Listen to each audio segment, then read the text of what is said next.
Bonsoir à tous, c'est un plaisir de vous retrouver sur la chaîne YouTube de Pépé Soupe pour un nouveau point de l'actualité qui démarre maintenant.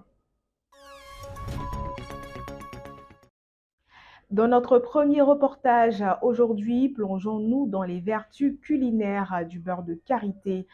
Koulibaly Adjaratou, épouse Traoré, nous emmène au marché Gouro d'Adjamé où elle partage les secrets culinaires de ce beurre magique. De la grillade à la bouillie en passant par le tchèp, le beurre de karité est son allié ultime. Suivez-nous dans cette aventure. Koulibaly Adjaratou est vendeuse de beurre de karité au marché Gouro d'Adjamé. Un beurre qui présente une multitude de vertus et qui constitue un véritable soin aussi bien pour la peau que pour les cheveux.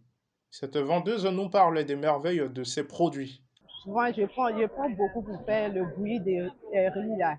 C'est dans ça que je mets dedans pour manger. Et puis souvent aussi, on donne aux enfants, les bébés, on donne aux bébés. Puis les nourrices aussi, on peut faire le cabato, on met dessus et puis on mange tout ça là.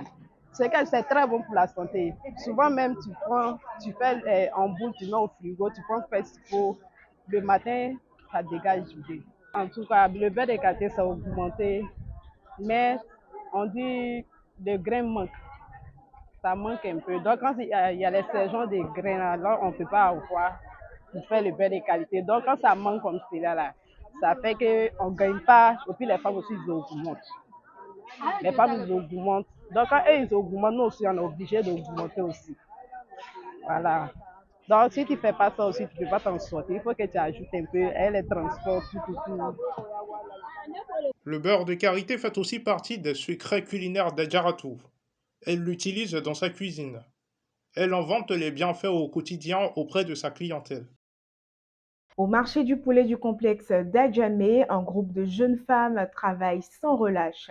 Environ une quinzaine venues de différentes communes se réunit quotidiennement pour traiter des centaines de tripes de poulet. Elles achètent ces intestins à vil prix auprès des vendeurs de poulet.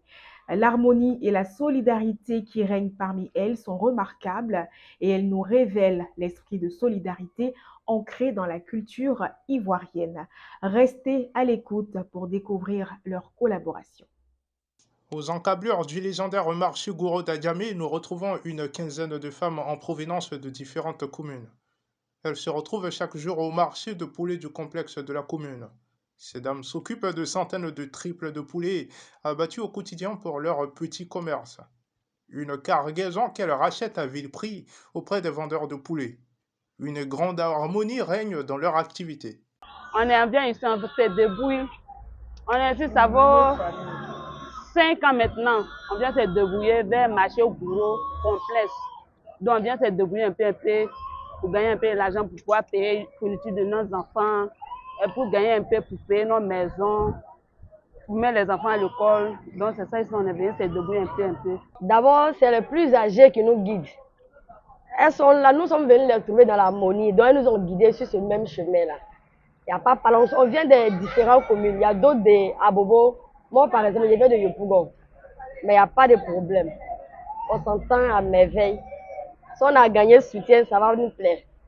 On vient payer les tessins de poulet, dans les aouchas là, ou bien on nettoie, on s'en griller pour vendre, pour gagner les 5 francs un peu, pour faire nos besoins et ça. Ces femmes montrent par leur parfaite collaboration l'esprit de solidarité ancré entre elles. Monsieur Yacouba, blanchisseur de profession depuis 2001, fait face à un défi de taille, les mauvais clients. Chaque semaine, il lave une cinquantaine d'habits, mais plusieurs clients ne viennent pas récupérer leurs vêtements à temps, parfois même après plusieurs mois, voire un an. Cette situation lui cause des problèmes, notamment en cas de perte ou de remboursement. Joignez-vous à nous pour comprendre les défis auxquels Monsieur Yacouba est confronté. Yacouba est blanchisseur de profession, un métier qu'il a embrassé depuis 2001, juste quelques mois après son arrivée en Côte d'Ivoire. S'il s'en sort dans ce métier qui lui a permis de se marier, ce n'est pas toujours rose pour cet originaire du Burkina Faso, devenu incontournable au quartier Boyo. Yacouba lave régulièrement une cinquantaine d'habits, 4 fois par semaine. Mais certains clients ne retirent pas leurs vêtements à temps. Il nous parle des réalités de son travail. Travail, les gens ils ne savent pas qu'il y a valeur dessus.